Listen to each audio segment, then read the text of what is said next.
Hi, hi everyone.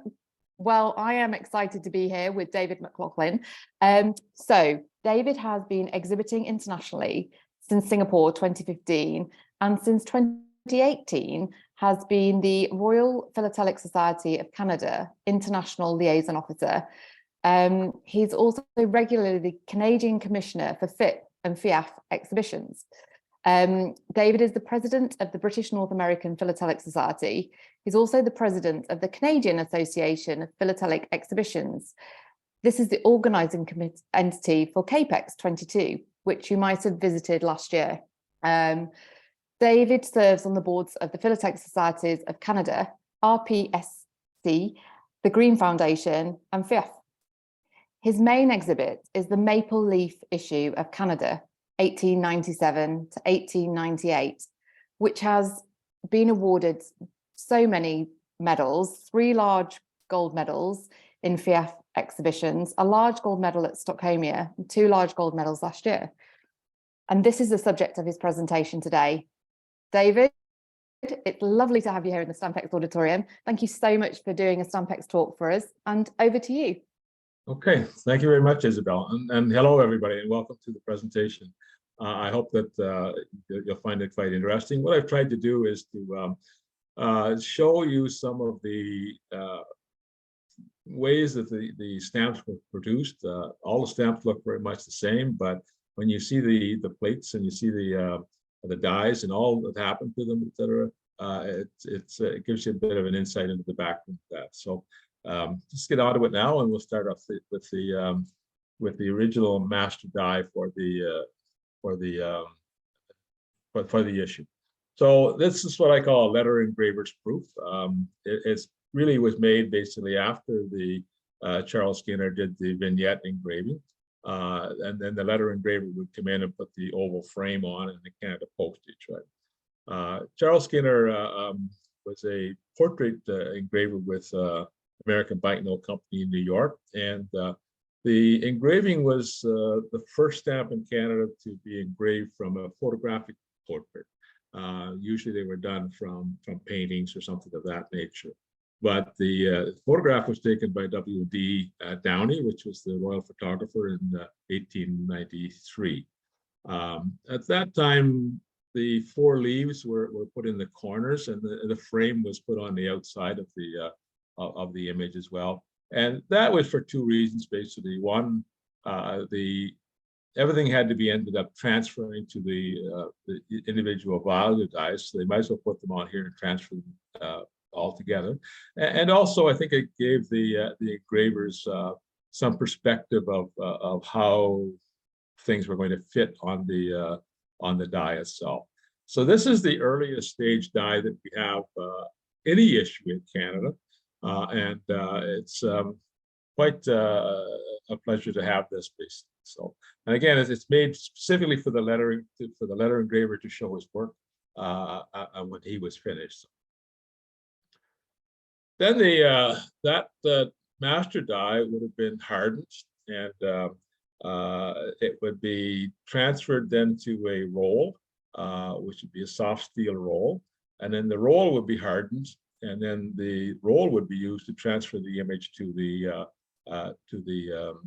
value dies. So here we've got another letter engraver's proof for the half-cent die, and it's the only value that we have any kind of proof at this stage existing. There were 8 value dies from half-cent to the 10-cent, and then 3 essays that were produced from that master die. The letter engraver at this time had put on the bottom half of the oval and the half-cent wording. So in each value, he would have put on the whatever the value was on that bottom section. The next thing that would be done with that die would be the value die would be to add the spandrel line. So the spandrels are they're roughly triangular shaped sections in the corners between the oval frame and the rectangular frame. The 4 maple leaves from which the issue gets its name actually. They were in the corners, and they're the predominant dominant feature in the spandrels. The rest of the spandrels were filled in with horizontal lines. And on this, you can see, if I can show my cursor here, you can see some lines going through the maple leaf. You can see some lines here on the white oval, and you can see some extension lines here on the white external frame as well. And these are scribe lines. I have no proof as to how it was done. I think though that these lines were originally started with an etching process, right? So in the etching process, what they would do would be to cover the die with what they call a ground, an acid-resistant ground. They would scribe through, use a scribe like almost like an X-Acto pen, I guess, to make a mark on the steel through that, and then they would have to go back in and patch up around where the leaf was and anything that went over the edges here, and then they would put this in an acid bath and let the acid eat away and correct the lines. So I think that's how they were started. I don't think that they were completed that way. I think eventually they took it out of the acid bath and they finished off the engraving with a burn or engraving tool. The reason I say that is that when you etch something, it etches deep and it etches sideways as well. So you get kind of a rough appearance to things like that. So they were probably started with etching and then finished off with a burn. I mentioned the three high value essays. In the previous to this stamp being issued, we had a large Queen 15-cent value, and we had a 20-cent and a 50-cent value that were added in the 1890s to the small Queen issue. So these were still in existence, and the post office had a lot of stock for them, much more than the usage. So these were never used as a die for making a stamp. So that's why they continue to be called essays, even though they are completed and completely finished dies. The interesting thing about this is that there's no break in the die number. So we started with 102 for the half cent, and we go all the way up to 112. And we know that the first die in the numeral issue, which exceeds this, is F113. So there's no other values that we're not aware of, essays that we're not aware of. We know that the 11, 8 stamps and 3 essays are all that there is.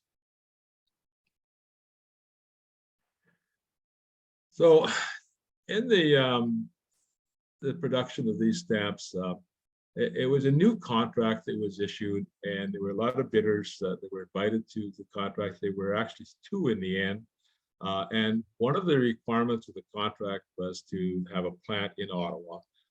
One of the bidders already had a plant in Ottawa. The American Banknote Company committed to building a plant in Ottawa.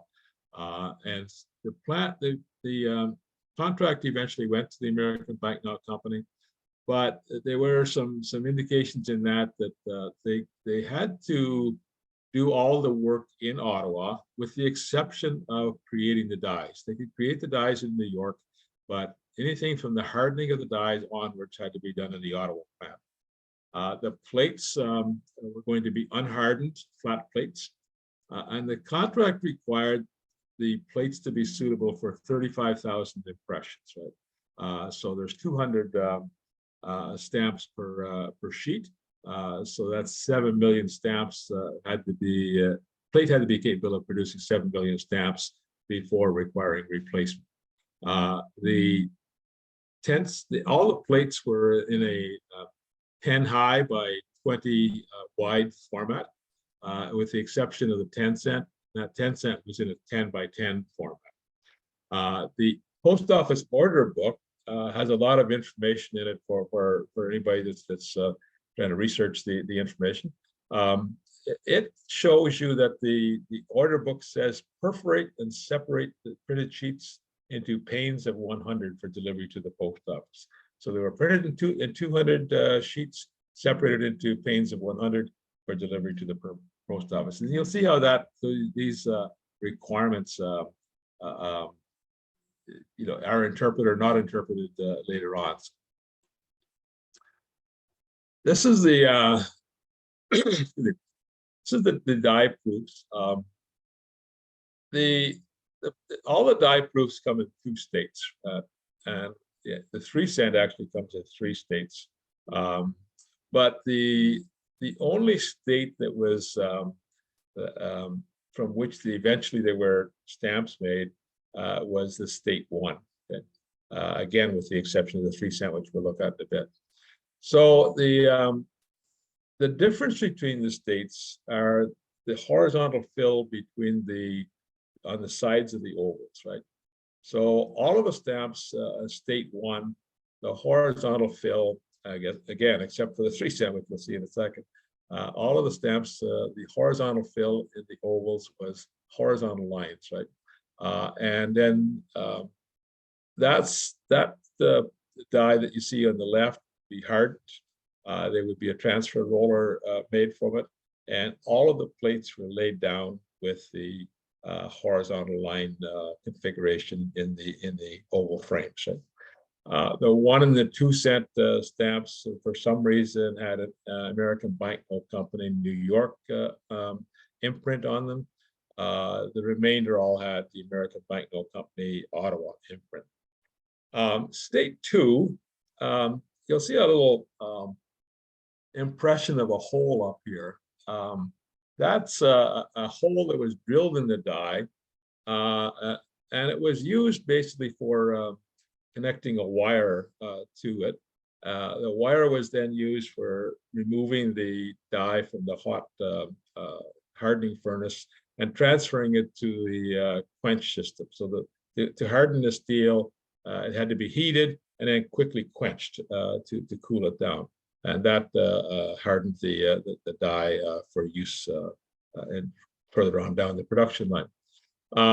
So for them to make the state number 2, sorry, they had to take that die and anneal it, soften it, and after the plates were all laid down, and then send it back to New York, where the die work was done, and the original configuration of the oval fill was removed, and the new configuration of a diagonal fill added. At this point, basically, all of the plates then have American Banknote Company Ottawa imprint on. So all of the plates are similar like this. You'll find the two states.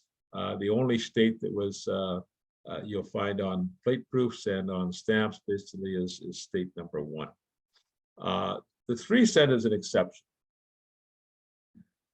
I made up these state numbers so I can make up as many as I want. So I call the first one here state number 0, so that I can keep state number 1 and state number 2 and similar for all the different values. So state 0, and all of the material that came out of the American Banknote Company archive sale in 1991, I believe it was, on the 3 cent, it's all state 0. Okay, so state 0, the oval fill on that was vertical lines. You can see the vertical lines here, and you can even see these when on the stamps sometimes. The vertical line fill on the oval area, and the outside frame was very much like it was on the initial the master proof. Wasn't deepened or anything of that nature at this stage. So again, no plates were made from this this die. State number 1, there's no proof print of it that we know of. However, if we look at the plate proofs, we know what it looked like. Good.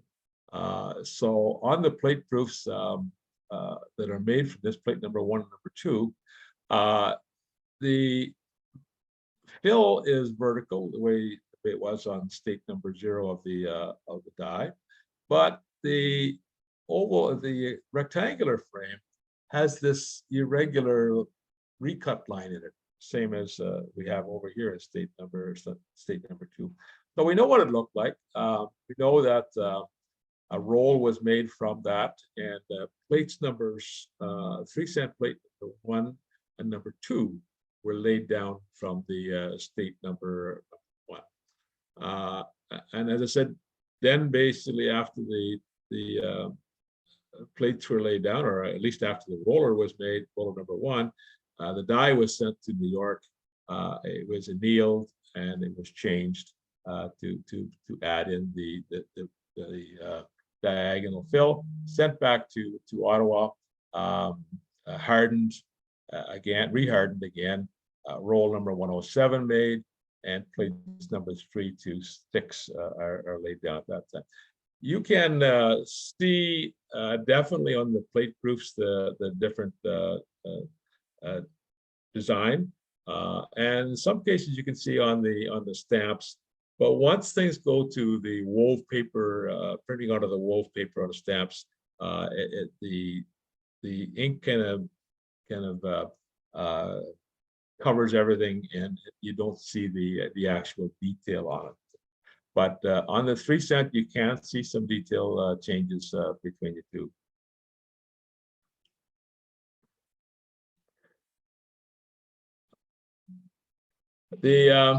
So the dies now, we talked about those, how they arrived, and the similarities between them and the differences.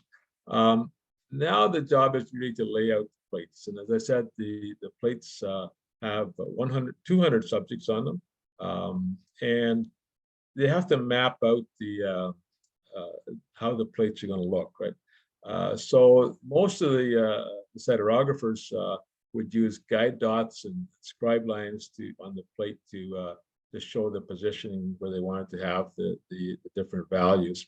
And that's quite common, and we see that on most of the values of the maple leaf issue. But on the 5-cent and the 10-cent, they used another process called the intersecting arc method, right? So they would use a mechanical divider to create a certain arc, and they would use those arcs where the arcs would intersect as the positioning of the I don't know, the positioning of the corner of the stamp. I think it was probably the upper corner of the stamp. But you can see the remnants of those arcs. Let me see what I got here. Right here in the oval, and you can see a little bit less down here. A lot of the stamps and the plate positions, basically those have been polished off. But for example, here on position number 100 of the 10-cent, it's quite clearly shows up on the plate proof and on the stamp itself. Fresh entries occurred during the laying down of the plates as well. Now, fresh entries quite often get bulked into that whole category of re-entries, but they're very much unique from other re-entries that you'll find. And fresh entries are really position corrections of the subjects as the plate was being laid down. Okay? So any re-entry that you see on a plate is a fresh entry. It's not a re-entry, because plates were not normally reproofed after the re-entries. They were only made at the initial stage. So when the cytographer was going to lay the images down on the plate, he would have a location that he wanted that image to go on. And what he would do basically is to watch as the roller first touched the plate. And if you've got lines that are deeper than others, et cetera, you're going to have one area that's going to be touched first. In this case here, on this 1 cent, you can see a line here going through the letters, a little bit of an arc on it, and you can see the line, another line here going through the spandrel lines. You can also see the same thing, or a similar thing over here on this 3 cent. You've got a line going through the letters, and you've got a line going through the spandrels. So why would you have two values with a similar fresh entry? Well, the answer basically is go back and look at the master die where all of these eventually came from, etc. And the letter engraver, when he was engraving the lettering and that oval, he would have cut a very deep cut along the edges of the oval frame, either edge, much the same as you would do if you were at a garden and you were or a lawn and you wanted to put a little pathway through it, or you want a flower bed on there. You would cut the sod along the edges, then cut the parts inside the edge. But you put a cut along the edge so you could mark your boundary. And that's exactly what they were doing here. And it's obvious that these cuts are the deepest cuts that they put onto the die. So when the image was transferred to the roller, and the roller image is now in relief or raised up, those are the highest points that are available, and they're the first ones that are going to touch the plate as the plate was being laid down. So just he could very quickly see, how much he had that he could had to move and that type of thing. So now there's also a other fresh entries here. Here we got the 2 cent value, plate number 1, and the first 3 rows of that, there's 30 stamps, 30 images on the plate, and there are 6 fresh entries. Position number 1, number 2, number 7, number 8, number 11, and number 21. So we're going to look at this number 21 position and see where it comes up. So in this case, we've got a couple of marks up here at the top, either side, and you got a little mark down here as well. That's where the original position was, right? So it had to be the corners of the frames that they're touching first now, right? The image was a little bit to the left as well, but these are really where it was. It was quite high up. So what has happened here is that in this case, when the value die was being finished off, they also recut the frame. So they deepened the frame line around there. So now that frame line is at that corner, and this corner is deeper than the lines that we had along here. So they're the first ones now to touch the plate as it's being rolled in, and they're the ones that are being seen first. And then he brings the roller back up and makes an adjustment, and then rolls in the rest of the die, the rest of the image. You can also see here in the detail, there's a big kind of fat O there, oval frame, much bigger than the actual letter in the word 2.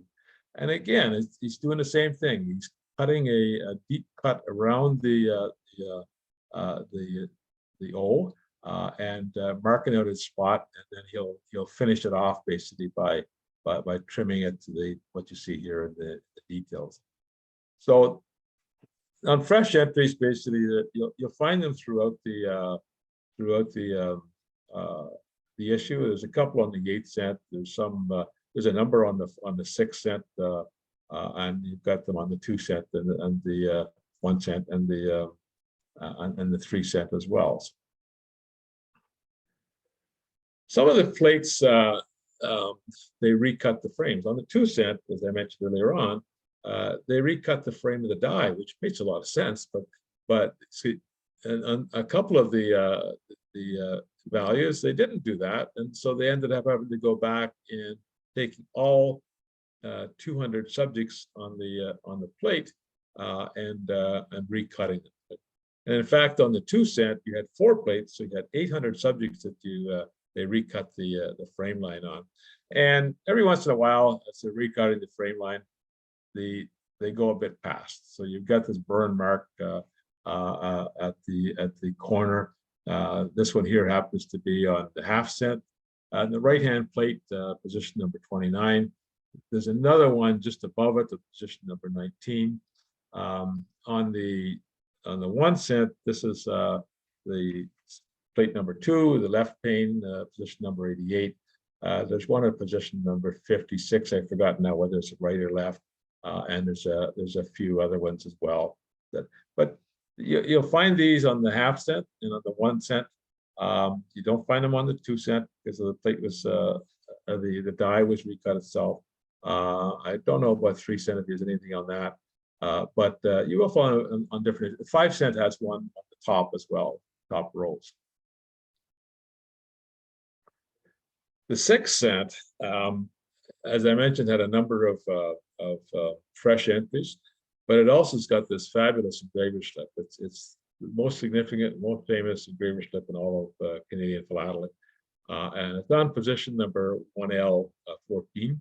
And you can see the rigor with which they doing this. I mean, if I go to what the cursor was, about a third of the way across the bottom of the stamp, it leaves the groove of the original engraving and pops back out, pops back in, and back out again. So it's really a fantastic error. Let's see, and it's on position number L14 on well, there is the only one plate on that thing, but it's never been quantified as to how many of them there are. Everybody knows that they're scarce. Some of the catalogs will say it was corrected later, but there's never been a number put onto how many there are. So I've gone back to the order book again to see what I could find on that, and the first tranche of 6 cent stamps, panes of stamps, basically were delivered on November 22nd of 1897. And it had 250 panes. So 250 panes were 125 left and 125 right. The second tranche was delivered a little while later, and it was 950 panes. So by the time that the second tranche was delivered, you had 1,200 panes, of which 600 panes would have been on the left side and would have included the engraver slip. Going back over the Canadian auction catalogs over the years, the last 30 years, the number that come up for auction just does not support a figure of 600 pieces. So my estimate of how many engraver slips were printed before the correction is 125. So all from the first tranche of stamps. And that makes sense as well, because in those days, you didn't necessarily have a lot of quality control in the manufacturing process. Incoming inspection was the way that the errors were caught. So it's more likely that the error was caught by Canada Post on that first delivery of on November 22nd than it is that it was caught during production process. Another interesting feature is these wear indicators. On the dies, I've noticed that a number of the dies had a couple of lines, sometimes 3 lines engraved just in the Queen's Veil on the right-hand side. They're shallow lines. You can tell that because basically each line is a V shape. So if you have a large, wide line, it's probably pretty deep, and a less wide line is shallower. So they were on there. I originally was calling them accent lines. I didn't really realize kind of what they were, but when I take a look at a 3 cent or sorry, a 1 cent plate 3, which I've got partial pane of. They're disappearing. If you look at different points on the pane, different subjects, they're more. Some of them they're more there, and some of them they're gone. So the plate is obviously wearing, and that was probably a mechanism that they put in there to detect the plate wear. And the plate wear then would drive whether the stamp needed to be re-entered or not. The first delivery of any of the stamps was on November 5th of 1897. And it was the half-cent stamps that were delivered at that time. Meikle's, which is a magazine that still exists actually, had reported basically that collectors had bought up stocks of the previous issues, creating a shortage and forcing the Maple Leaf issue to be rushed. And you can see also validation of that, because on the Small Queens issue, there are half-cent, what do you call them, half-cent bisects that were used on some on some newspaper posts, because they didn't have the half-cents available to them. But anyways, there were 250 sheets, which was 500 panes were delivered.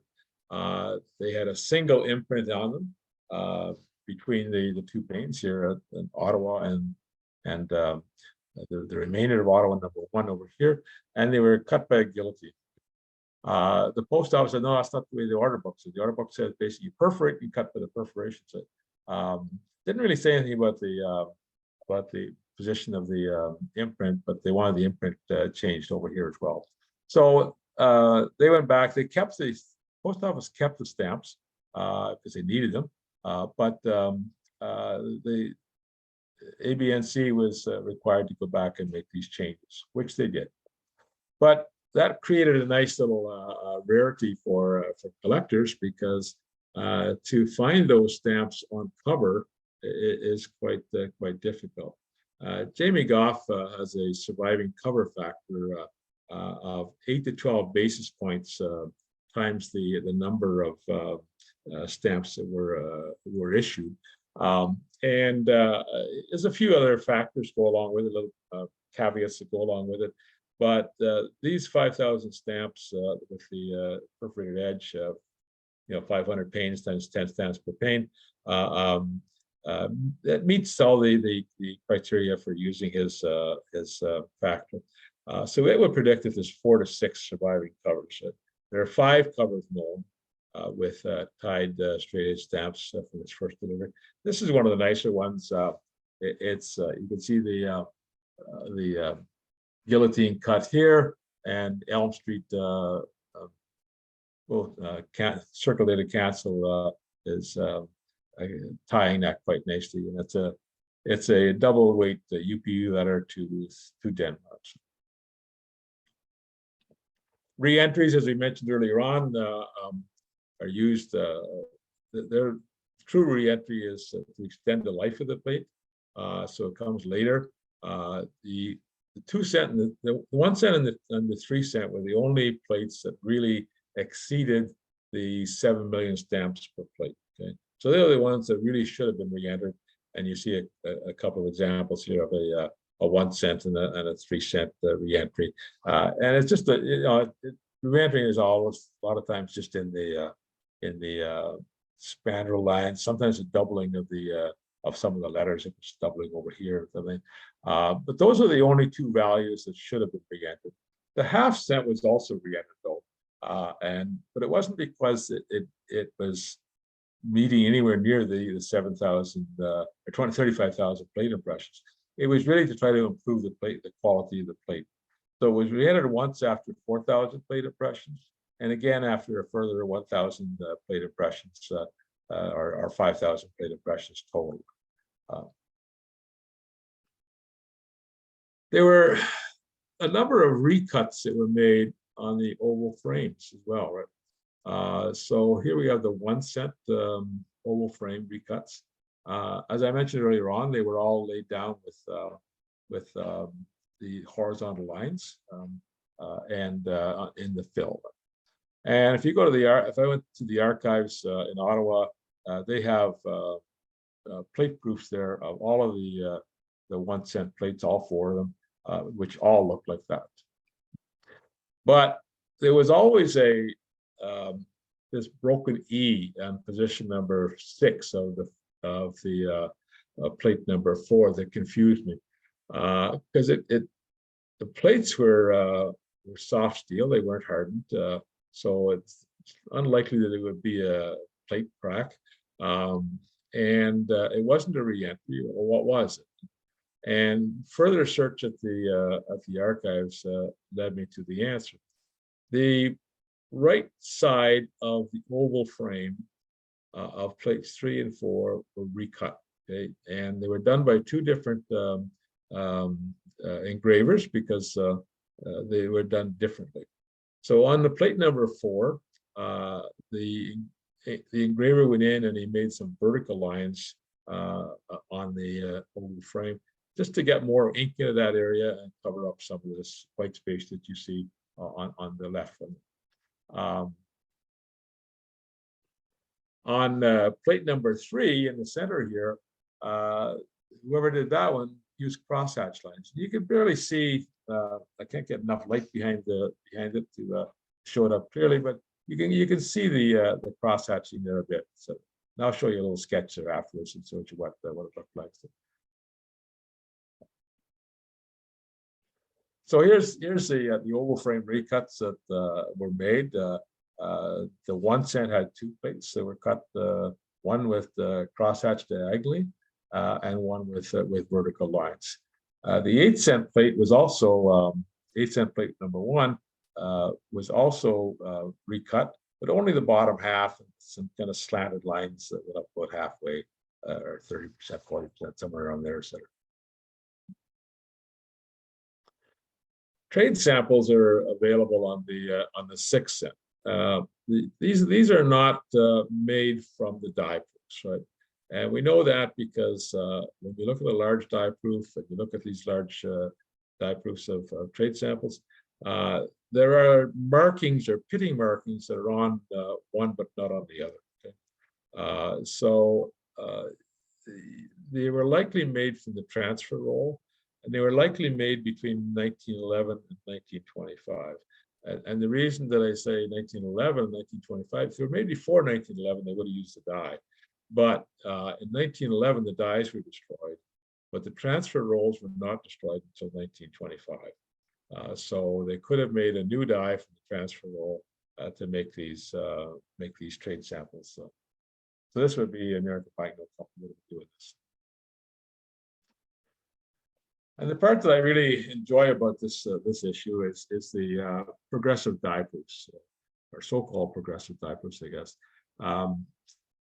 In the Essays in Proof Journal, and later in the British North America Essays in Proofs book, they've done a really good job of categorizing all of the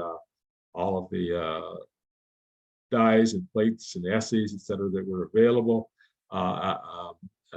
with the information that they had.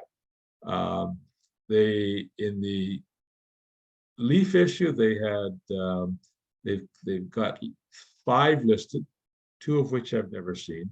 One of the ones that I've never seen talks about basically having some part of it hand painted on. So that would probably only be 1 copy and may not even exist anymore.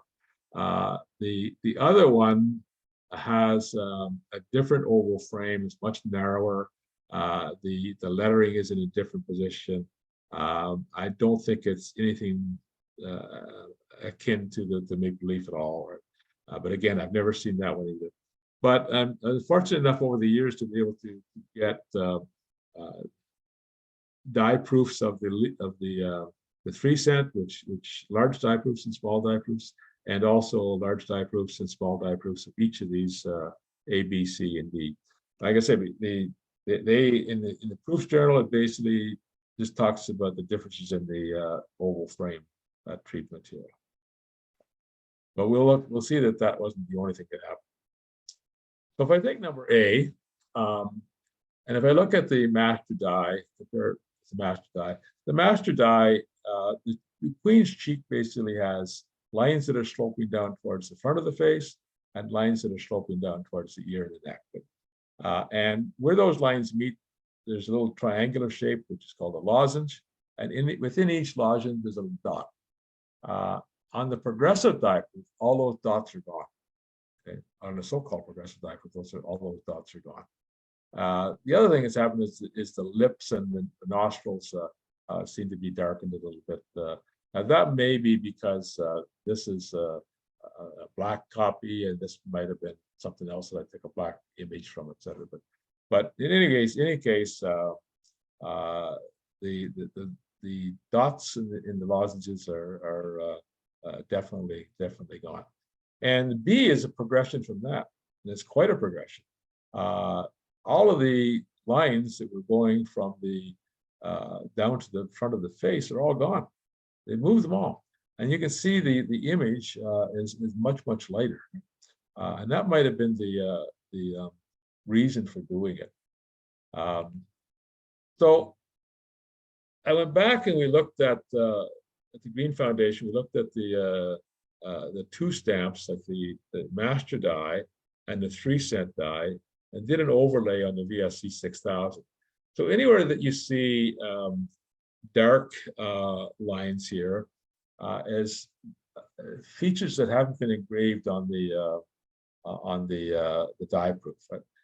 They're on the 3-cent, but not on the die proof. So you got the spandrel lines, you've got the oval frame.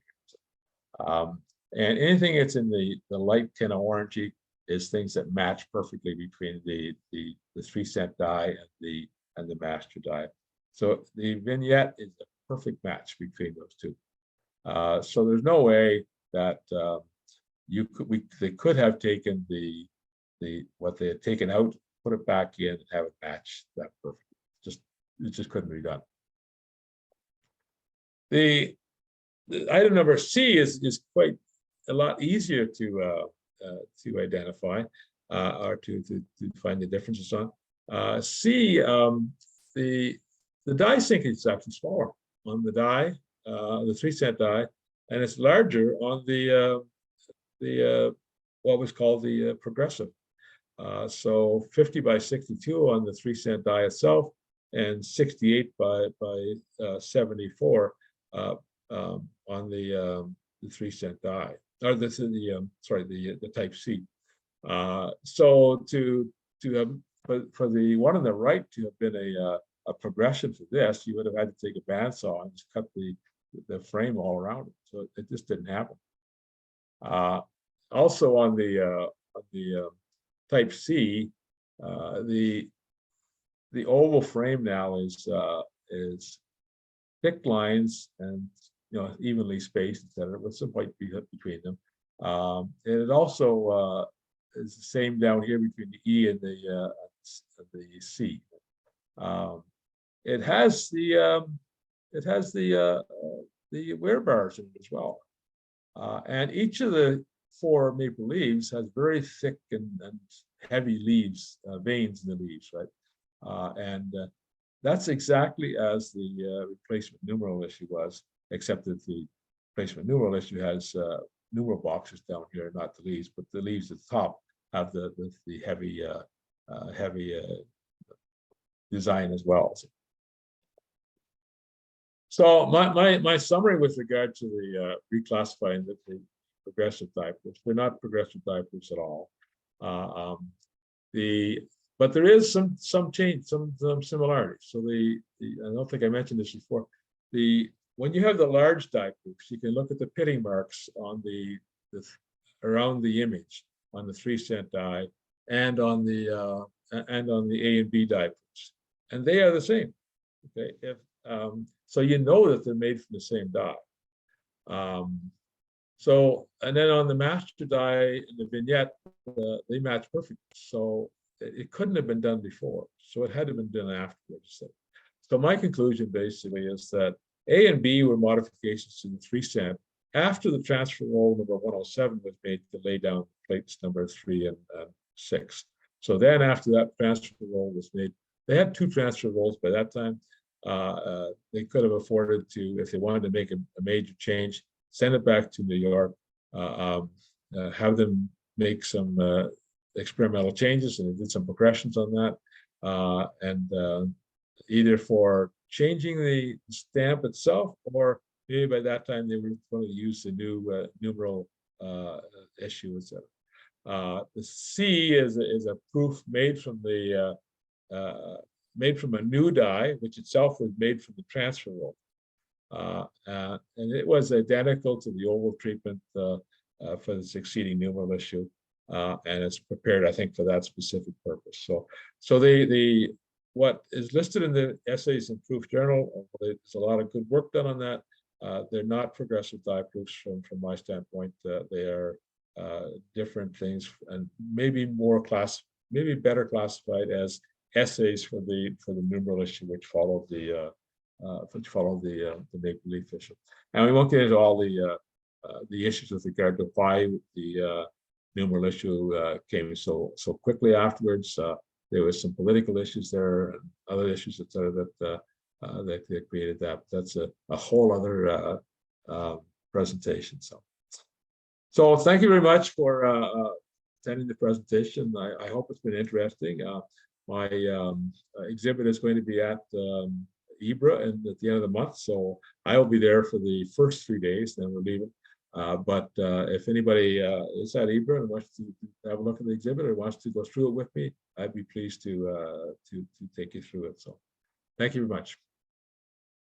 Thank you so much, David. That was excellent. Thank you. And what a great offer. If you're at IBRA, then you'll be able to meet David and ask him any questions. But does anyone have any questions for David now? If so, you can just put them in the Q&A at the bottom of your screen. Thank you so much for coming as well, everyone. It was great to have you here. If you are watching the Stampex talks, there's lots of people still in the show, so pop on over there, check out the booths. There's lots going on, and please do head over to the round tables. There's a couple of those running as well. If you want to attend Stampex, the physical show, we are organising one in September, the 27th to the 30th, and you can find more information at stampexinternational.com. David, we've got a couple of questions here for you from a gentleman called David. He says, "Hi, David. How do you create a new die from an image on a transfer roll?" Oh, okay. So the roll basically is rocked back and forth over the die, right? So it's the same way you would transfer the image to the plate. So the roll is on like a spindle, and then it's rocked back and forth. So as it rocks forward, the spindle turns, and you get the top part of the image on the roll transferred. When you roll it back, you're putting the bottom part on it. So it's just rocked back and forth, and the transfer roll at that point is very hard, and the die at that point would be soft steel.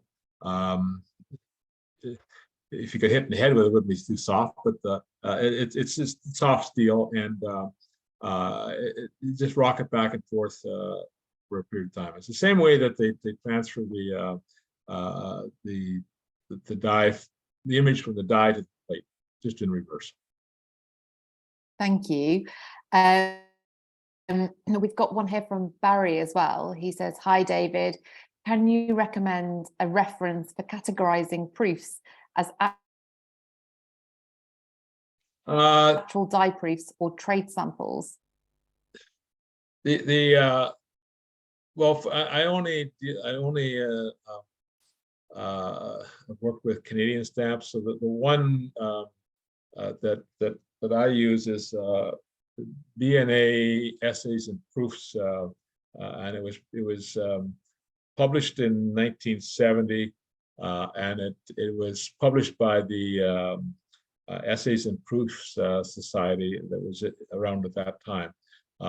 It covers all of the Canadian essays and proofs, probably up to about 1940 something, but nothing newer than that.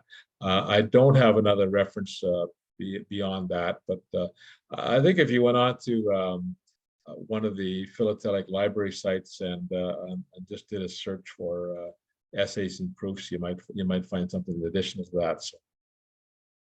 Brilliant. Thank you, David. Barry, I hope that was helpful.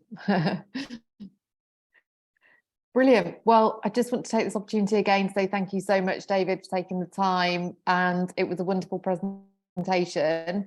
Thank you. And anyone who wants to watch it again, you can pop back into the show and it will be available to watch back in about an hour. So that's great. Thank you, David. Okay. Have a good evening. Thank Afternoon. you. Thank you, everybody. Bye now. Bye. Bye.